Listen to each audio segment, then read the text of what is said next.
بحار الانوار میں 3 جلدیں ہیں مطائن کی بحار الانوار میں، جلد نمبر 29، 30، 31۔ تفصیل سے آپ سوچیے کتنی احادیث اس موضوع پہ ہیں جنہیں مطائن کہا جاتا ہے۔ ایک تو حدیث نہیں ہے، 3 جلدیں ہیں، 3 والیومز ہیں، کتنی حدیث ہوئی۔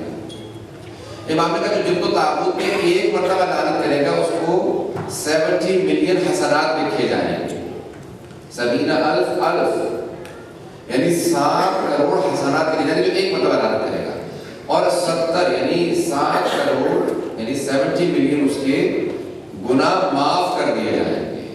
اب سوچیے کتنا بڑا ثواب ہے۔ ایک روایت اور پیش کرنا چاہتا ہوں جو مدینۃ المعاجز میں شیخ یوسف بحرانی نے لکھی، 8 جلدوں میں ہے کتاب مدینۃ المعاجز، یعنی معجزات ہیں اہل بیت علیہ السلام کے۔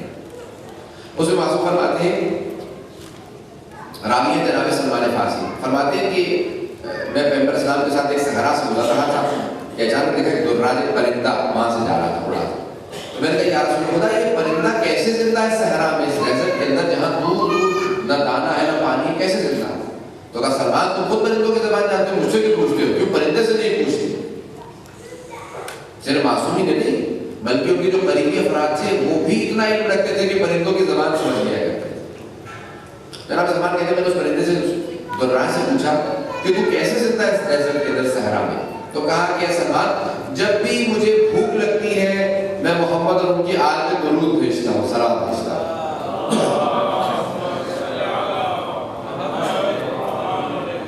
اور جب مجھے پیاس لگتی ہے میں ان کے دشمنوں پہ لعنت بھیجتا ہوں۔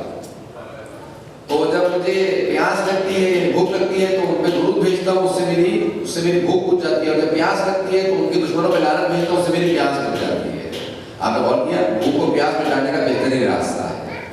یہاں تک کہ چھٹے امام علیہ السلام کے لیے پوچھا گیا تو آپ نے فرمایا میں ہر نماز کے بعد دشمنان اہل بیت پر بعض کا نام لے کے لعنت ضرور کرتا ہوں۔ اس حد تک اہمیت ہے۔ جب چوتھے امام علیہ السلام ایک مرتبہ مسجد سے باہر نکلے تو دیکھا کہ کچھ افراد ہیں، ایک آدمی بیٹھا ہوا سلوات کی تسبیح پڑھ رہا تھا، دوسرا لعنت کی تسبیح پڑھ رہا تھا۔ تو امام نے اس کو سلام کیا جو سلوات کی تسبیح پڑھ رہا تھا، اور اس کو سلام نہیں کیا جو لعنت کی تسبیح پڑھ رہا تھا۔ تو جو اصحاب ساتھ میں تھے کہا مولا کیا آپ اس سے راضی نہیں تھے جو کہ لعنت کی تسبیح پڑھ رہا تھا آپ کے دشمنوں پہ؟ امام نے کہا راضی تھا۔ تو آپ نے کہا لوگوں نے سوال کیا کہ پھر مولا آپ نے اس کو سلام کیوں نہیں کیا؟ امام نے کہا جو سلوات پڑھ رہا تھا میں اس کی عبادت میں خلل واقع کر سکتا تھا، اس کی عبادت میں خلل آ جاتا، رکاوٹ آ جاتی، کوئی بات نہیں تھی، لیکن جو لعنت کر رہا تھا اس کی عبادت اتنی بڑی تھی، اتنی افضل تھی کہ اس میں خلل ڈالنا مناسب نہیں تھا۔ اور کہ اتنی اہمیت تھی تو کبھی اس کو کم نہ سمجھے، لعنت خود ایک بہت بڑی اہمیت رکھتی ہے۔ یہاں تک کہ 5 روایات کے اندر آیا ہے کہ 5 جو بہت بڑے دشمنان اہل بیت ہیں جن کے نام ائمہ علیہ السلام نے ذکر کیا جن تو تابوت کے اگر ایک دانے کے برابر ان کی محبت ہمارے کسی چاہنے والے کے دل میں ہوئی تو پھر جنت کی خوشبو نہ سونگے گا، جنت کی بو نہ سونگے گا اگر ان کی محبت کسی ہمارے چاہنے والے کے دل میں ہو۔ تو اس حد تک نفرت کا ائمہ علیہ السلام نے درجہ دلائی کا کبھی بھی اپنے دل میں محبت مت آنے دینا، کیونکہ انہوں نے اہل بیت علیہ السلام پہ ظلم کیا۔ برابر کیونکہ وقت میرے پاس نہیں ہے ایک روایت پیش کروں گا، امام جعفر صادق علیہ السلام نے سوال کیا